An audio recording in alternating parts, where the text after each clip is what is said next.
apart from reinforcement writing and preparation writing, there is another skill which we can develop in our students while teaching writing, and this is activity writing.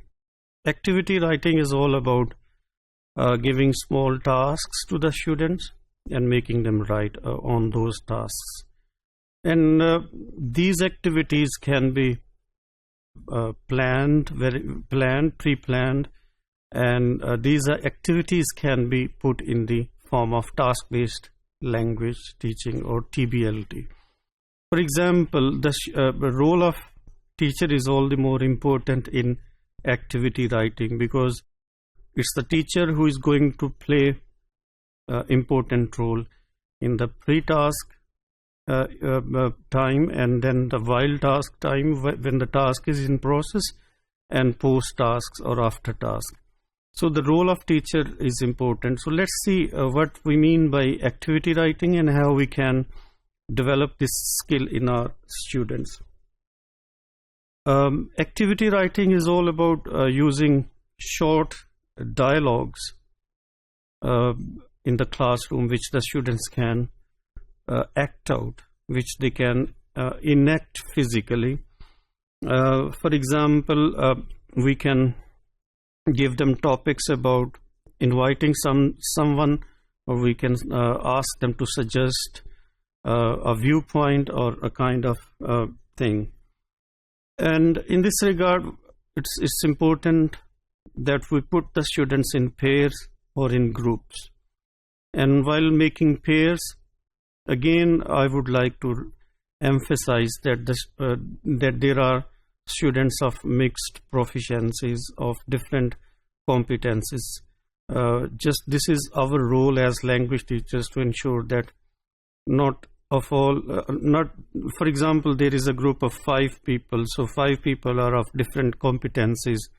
They are of different levels, right? We can give them questions like, for example, the kind of music people like, and then we can do some brainstorming, which is before the start of the task. We can give them an activity to think what kind of music people like, and then we can ask them write in groups what they have discussed. And I have found this activity writing very useful while teaching writing in the classroom to my students. I put them in groups, engage them in discussion, and ensure that they write in group. And this is how they are actually, when they are working in group, they see each other and they whisper to each other, and one student's output become another student's output, and this is how they are kind of involved in activity writing.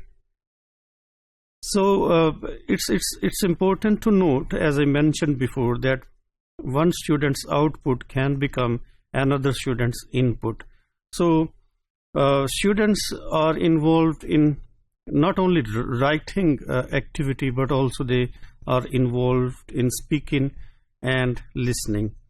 So we engage students to write, to do such kind of activities which are useful for them, which they can relate with, which are related to their personal or social or cultural experiences, even religious experiences. So these activities don't teach them write. Rather, we make them we help them become better writer. The purpose of these activities is not to produce ideal texts. Rather, it's important to understand the psychosocial processes going on in the minds of the writer while they write, in the minds of the students while they write. So writing should be taken as a process, and activity writing has its own significance in terms of developing an air of collaboration or teamwork in the students, and this is how they tend to have positive self-belief about themselves and about the task they are given.